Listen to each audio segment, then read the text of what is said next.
Good morning mga Kapor TV. On the way to Busan, South Korea po tayo. Pasensya na po at nakakayalit sa kasama naming Koreano. Hindi na po ako magsasalita. Panoorin nyo na lang po ang mga video, mga dadaanan naming magagandang views. Maraming salamat mga Kapor TV. 티넥 추천 경로 안내를 시작합니다. Nagsasalita din pala din. Yung Busan Tower. Ikot to.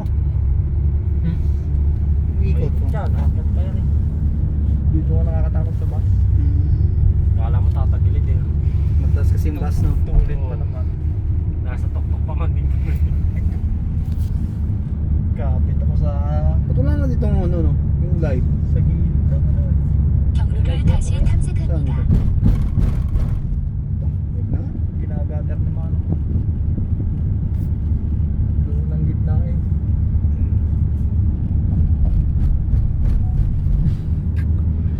Hindi na kumada, no? Pero yung bus hindi na natama doon sa bukol-bukol na yun. Para si Manong late ang dinadala. Nakasino. Kasi kung dito ka sa kaliwa, wala kang mag-picture at mag-video dito. Hindi mo naman, lalaki ng kable niyan, no? Tabaran. Pangit mo camera. Tapas eh.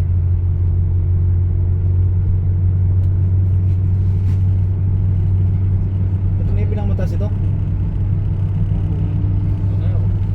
Dito na nadaan ng barko sa ilalim nito. Cruise ship. May nakita, yan ang cruise ship eh.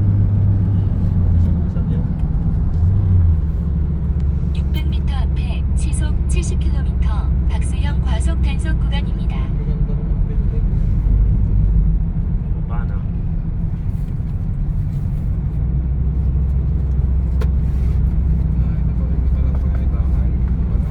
Ano? Ano ba yun? Container mo. Container. Port na. Pier yan. Yan. Yan ang mga cargo. Cargo. 1km 앞 부산항대교 톨게이트입니다. 1,400원입니다. 이어서 240m 앞 오른쪽 도로입니다. 하이패스 차로는 1차로입니다. Parang ang dilim sa labas.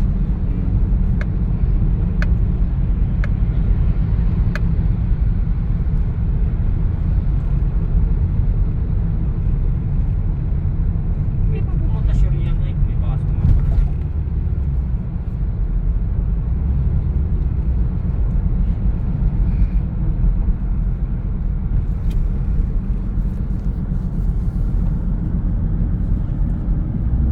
Nasa sanggal siya. Masasang na raw eh. Hindi daw pwedeng pantap ang card niya sa bus. Hindi ko alam. Yata. Dahil expert. Hindi makapag-withdraw, no? May mga pag-video sa mga. Ganun. 잠시 후 부산항대교 톨게이트입니다. Wala siyang credit card. 1,400원입니다. 이어서 240m 앞 Hindi siya na 오른쪽 ano sa credit 도로입니다. card kasi meron siyang 9 point. 통행 후